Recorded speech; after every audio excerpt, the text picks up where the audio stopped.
এলো আমার কাছে টেক্সট যে অল এমপিস 9টা 20 যারা দিল্লিতে আছে তারা 9টা 20-তে পার্টি অফিসে আসবে, মানে আমাদের পার্লামেন্টারি পার্টি অফিসে।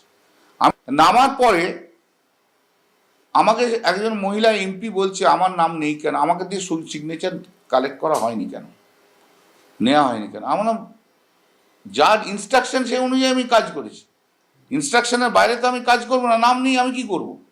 শুধু যে সমস্ত এমপিদের থাকতে বলা হয়েছে তাদের মেসেজ পাঠিয়ে দিয়েছি।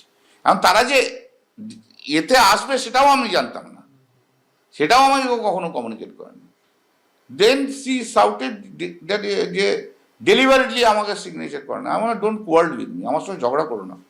দেন she was shouting at a top level, I was also shouting, no doubt about. In the meantime সেই ভদ্রমহিলা দৌড়ে চলে গেলেন বিএসএফকে গিয়ে বলছে arrest arrest arrest my MP, arrest me. ভাই আমি 40 বছর রাজনীতি করছি, কংগ্রেস সিপিএম বিজেপির বিরুদ্ধে লড়ে এসেছি আমি। আপনারা দেখছেন কিভাবে আমি পার্লামেন্টে লড়ি। আমি শুধু আদানি আর মোদির বিরুদ্ধে লড়ি না, আমি সবাইকার বিরুদ্ধে লড়ি। সেই মহিলার আর কোনো ইস্যু নেই মহিলা এমপির, একটি আদানি আর একটা নরেন্দ্র মোদী।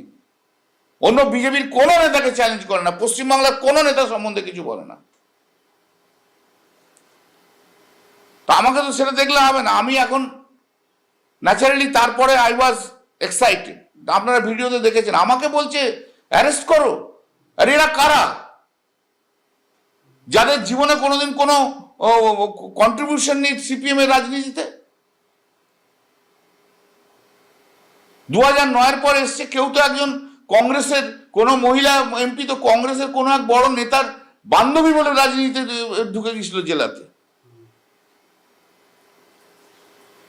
এদের সব ব্যাকগ্রাউন্ড এখানে। তো ন্যাচারালি আই ওয়াজ অ্যানয়েড। ভাই আমি কেন এটা মানবো? আমি আমার মতো একজন লোককে বলছি জেলে ঢোকাও। দেয়ার ওয়াজ এ হট এক্সচেঞ্জ অফ ওয়ার্ডস, বলেছে অশালীন শব্দ ব্যবহার।